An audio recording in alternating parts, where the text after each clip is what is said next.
नमस्कार, आप सभी का स्वागत है YouTube चैनल कुमार फाइनेंस पर। कुछ लोग कमेंट बॉक्स में ये मैसेज कर रहे हैं कि आपने मुझे सजेस्ट किया इसलिए मैंने DHFL के शेयर को बेच दिया और फिर ये अपर सर्किट लगाने लगा। वहीं पे कुछ लोग ये भी पूछ रहे हैं कि मेरे पास कुछ पैसा पड़ा हुआ है, क्या ये राइट टाइम है दीवान हाउसिंग फाइनेंस कॉर्पोरेशन लिमिटेड का शेयर खरीदने के लिए। तो इसलिए इस वीडियो में हम बात करेंगे आखिर इसमें पैसा लगाना क्यों रिस्की है और इस पे अपर सर्किट लगने का क्या रीजन रहा। साथ ही मैं आप लोगों के साथ शेयर करूंगा रिजोल्यूशन प्लान और लिक्विडेशन में क्या डिफरेंस है, क्योंकि फिलहाल जो DHFL का बिडिंग चल रहा है ये रिजोल्यूशन प्लान के लिए चल रहा है, ना कि लिक्विडेशन के लिए। और इसमें एक बड़ा डिफरेंस आपको नजर आएगा। अगर आप ये पूरा वीडियो देखेंगे तो निश्चित ही आप समझ पाएंगे। मेरा आपसे निवेदन है कि आप पूरा वीडियो को देखें ताकि आपका कॉन्सेप्ट क्लियर हो और आप कोई भी अपना फर्म डिसीजन लेने में कामयाब हो। हालांकि मैं यहाँ पे बताना चाहूंगा, ना मेरा कोई रिकमेंडेशन है और ना ही सजेशन है कि आप इस शेयर को बाई करें, होल्ड करें और सेल करें। जस्ट मैं इंफॉर्मेशन आप लोगों तक पहुंचा रहा हूं और अपना नॉलेज आप लोगों के साथ शेयर कर रहा हूं। फाइनल कॉल आपको ही लेना है कि आपको अपने पैसे का क्या करना है। तो आइए स्टार्ट करते हैं ये वीडियो।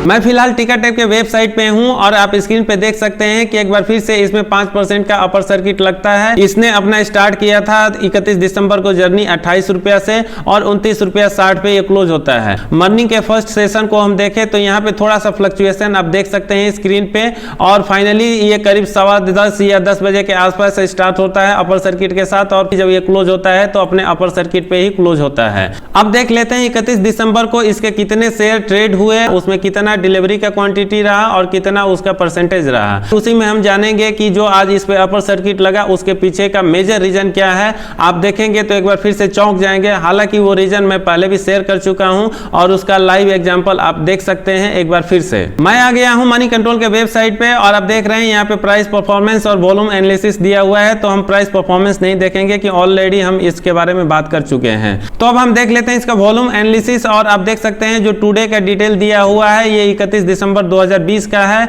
यहाँ पे एक बार फिर से मैं बताना चाहूंगा कि जो डेटा दिया हुआ है NSE प्लस BSE का दिया हुआ है। ये मार्क है टोटल ट्रेडेड क्वांटिटी का और इसके अगेंस्ट में आप देख रहे हैं कि यहाँ पे 43.72 लाख शेयर ट्रेड हुआ है 31 दिसंबर 2020 को। जो आप ग्रीन कलर देख रहे हैं इसका मीनिंग ये है कि ये क्वांटिटी डिलीवरी हुई है और इसको होल्ड किया गया है और ये जो डिलीवरी का क्वांटिटी दिखा रहा है ये 27.65 लाख है और परसेंटेज वाइज एक बार फिर से बहुत ही ज्यादा हाई है 63.26%। ऐसे देखने से तो एक बार फिर से कहा जा सकता है कि लोगों का इसमें इंटरेस्ट बना हुआ है और ये बहुत ज्यादा लोग खरीद के इसको होल्ड कर रहे हैं। आगे बढ़ते हुए हम देख लेते हैं इसका बल्क डील, जहां पे आपको पिक्चर थोड़ा सा क्लियर नजर आएगा। यहाँ पे मैं बताना चाहूंगा 31 दिसंबर को जब इसके शेयर प्राइस में अपर सर्किट लगा उसके पीछे दो रीजन रहे।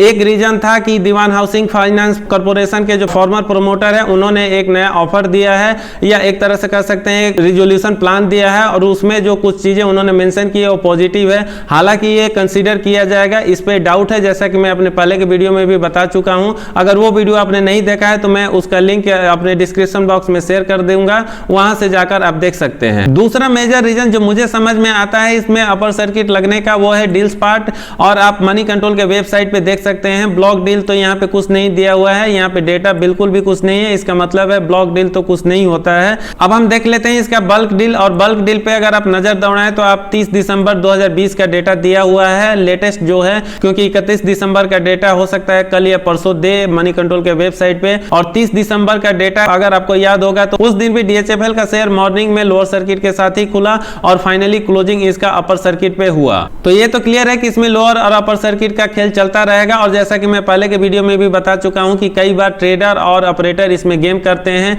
और एक बार फिर से आप देख सकते हैं कि अल्फा लियोन इंटरप्राइजेज नाम का बड़ा ट्रेडर अपना बहुत ही बड़ा ऑर्डर प्लेस करता है और करीब 22,54,000 के आसपास शेयर बाई करता है और वो सेम डे इसको सेल भी कर देता है 30 दिसंबर 2020 को ही और उसमें थोड़ा सा ज्यादा ही शेयर ये सेल करता है। हो सकता है पहले से इसके पास होल्डिंग हो।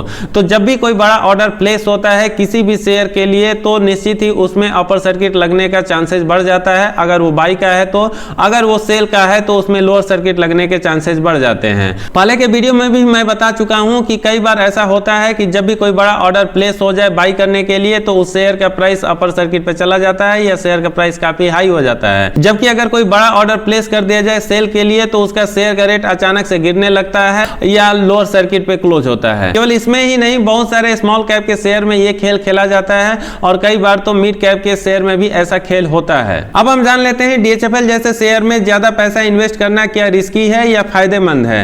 उसके लिए मैं यहाँ पे दिखाना चाहूंगा 2017 से लेके 2020 तक का डेटा, और यहाँ पे केवल हम होल्डिंग पे नजर दौड़ाएंगे जिसके बेसिस पे आपका माइंड क्लियर हो सकता है और शायद आप अपना माइंड मेकअप करने में सफल हो कि आखिर आपको क्या करना है। तो सबसे पहले हम नजर दौड़ा लेते हैं प्रोमोटर्स की होल्डिंग पे। तो प्रोमोटर्स की होल्डिंग 2017 से लेके 2020 तक कांस्टेंट बनी हुई है, 39.23 से लेके 39.21 तक बना हुआ है। लेकिन अगर हम नजर दौड़ाएं FIIs की होल्डिंग पे तो आप स्क्रीन पे देख रहे हैं कि दिसंबर 2017 में इसकी होल्डिंग 20.81% हुआ करता था, वहीं पे लगातार इसमें डिटोरिएशन देखने को मिला है और फाइनली सितंबर 2020 में FIIs की होल्डिंग 2.47% हो जाता है। तीसरा जो मेजर होल्डिंग माना जाता है DIIs का, उसमें भी हम नजर दौड़ा लेते हैं। DIIs का होल्डिंग दिसंबर 2017 में 10.20% हुआ करता था, इसमें भी लगातार डिटोरिएशन आप देख सकते हैं और हर ईयर का मेंशन ना करते हुए मैं सीधे पहुंचता हूं सितंबर 2020 के होल्डिंग पे और ये फिलहाल 3.45% है। तो यहाँ पे भी अच्छा खासा डिटोरिएशन है।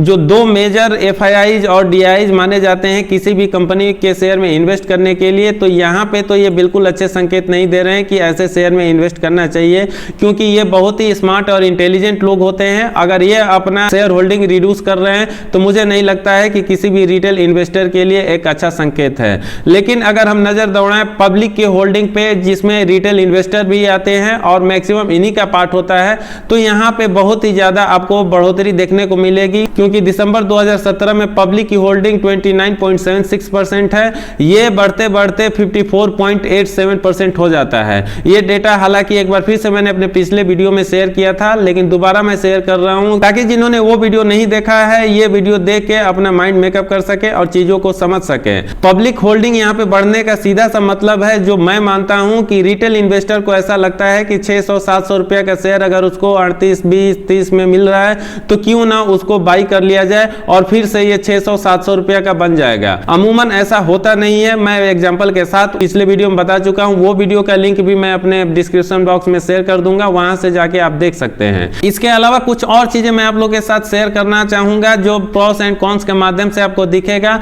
शायद इससे पिक्चर और ज्यादा क्लियर हो और आपको समझने में ज्यादा आसानी हो। अब मैं आ गया हूँ Screener.in वेबसाइट के उस पार्ट पे जहां पे आप इसके प्रोस एंड कॉन्स देख सकते हैं, यानी एडवांटेज और डिसएडवांटेज, या कह सकते हैं कि पॉजिटिव और निगेटिव। यहाँ पे कोई भी प्रोस नहीं है, यहाँ पे कुछ भी पॉजिटिविटी नहीं लिखा जा रहा है DHFL के शेयर के बारे में। अगर हम कॉन्स की बात करें तो आप एक एक करके पढ़ सकते हैं। Company has low interest coverage ratio, जो इसके अगेंस्ट में जाता है और ये इसका निगेटिव पॉइंट है। दूसरा निगेटिव पॉइंट जो दिया जा रहा है कि कंपनी ने बहुत ही खराब ग्रोथ दिखाया है पिछले 5 साल में और ये मात्र 8.29% का रहा है। तीसरा कौन सा, company has low return on equity, यानी ROE जो है इसका बहुत ही खराब है और ये निगेटिव 72.83% है और ये पिछले 3 साल का रिकॉर्ड दिया हुआ है। इसका चौथा कौन सा, कंटिंजेंट लायबिलिटी, इसका 2265.76 करोड़ रुपया का है। और इसका जो पांचवा निगेटिव पॉइंट है, जैसा कि हमने बताया कि इसका जो प्रोमोटर्स की होल्डिंग है 39 पॉइंट समथिंग है और वो कंसिस्टेंट बनी हुई है पिछले 4-5 सालों में,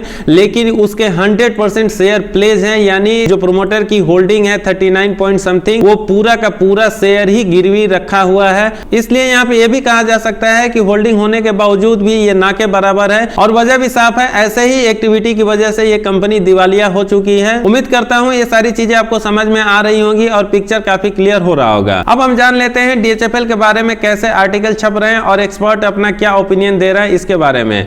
तो यहाँ पे आप डेट देख रहे हैं 27 दिसंबर 2020 का है और जो अगर हेडिंग आप पढ़ पा रहे हो तो यहाँ पे लिखा है a dire warning to DHFL shareholders in the resolution process. इसका मीनिंग ये है कि शेयर होल्डर्स को एक तरह से वार्निंग दिया जा रहा है इस आर्टिकल में। और नीचे जाते हुए थोड़ा बहुत और हम जान लेते हैं कि इस आर्टिकल में मेजर पार्ट क्या लिखा हुआ है। 27 दिसंबर को आर्टिकल में जो लिखा हुआ है कि अगर आप DHFL शेयर को ऑन कर रहे हैं और पिछले कुछ दिनों में इसने अपर सर्किट ही लगाया और आपको ऐसा फील होता है इस रिजोल्यूशन प्लान के तहत इसमें और भी आगे गेन देखने को मिलेगा, तो आप गलतफहमी में हैं। ये एक तरह से खराब न्यूज है जो आर्टिकल में छपा है, मैं वही चीजें आप लोगों के साथ शेयर कर रहा हूं। और इसी आर्टिकल में लिखा है the DHFL share shares are likely to be worth zero, यानी जैसा कि मैं पहले बता चुका हूं, हो सकता है इसके शेयर रिटर्न ऑफ हो जाए और उसका वैल्यू जीरो हो जाए। हालांकि ये आर्टिकल बाद में छपा हुआ है और जब मैं वो वीडियो बनाया था तो मैं अपने एनालिसिस और नॉलेज के बेस पे ये चीजें शेयर की थी और एक बार फिर से वही चीजें वार्निंग दी जा रही है इस आर्टिकल में भी। अब हम जान लेते हैं रिजोल्यूशन प्लान और लिक्विडेशन में क्या डिफरेंस है। जैसा कि आप लोग जानते होंगे DHFL का जो बिडिंग प्रोसेस चल रहा है टोटली वो रिजोल्यूशन प्लान के तहत चल रहा है और जो भी इस पे डिसीजन लिया जाएगा वो केवल रिजोल्यूशन प्लान के तहत लिया जाएगा। सपोज आपने 100 रुपया किसी को दे रखा है उसके बिजनेस के अगेंस्ट में या उसके कंपनी के अगेंस्ट में, और फाइनली जब वो कंपनी दिवालिया हो जाती है तो मैं आता हूं मार्केट में और आपको उसके अगेंस्ट में 30 रुपया या 40 रुपया पेमेंट कर दूंगा और बाकी पैसा आप भूल जाओ, और फिर वो कंपनी को मैं ऑन कर लेता हूं और उसको चलाना स्टार्ट कर देता हूं।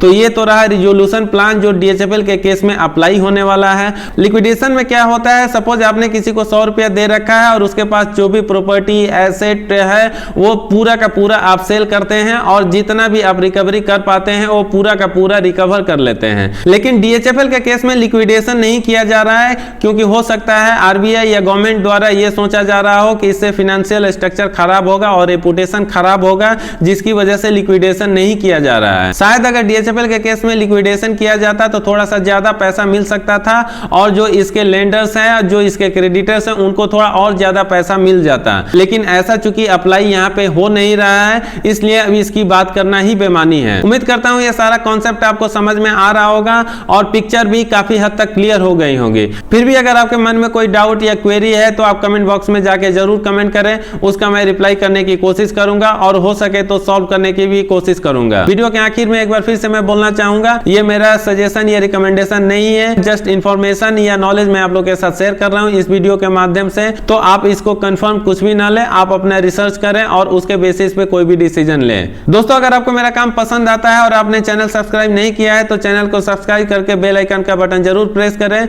इस वीडियो में इतना ही। ये वीडियो कैसा लगा कमेंट करके जरूर बताएं। साथ ही अगर पसंद आया हो तो लाइक और शेयर करना ना भूलें। धन्यवाद। जय हिंद।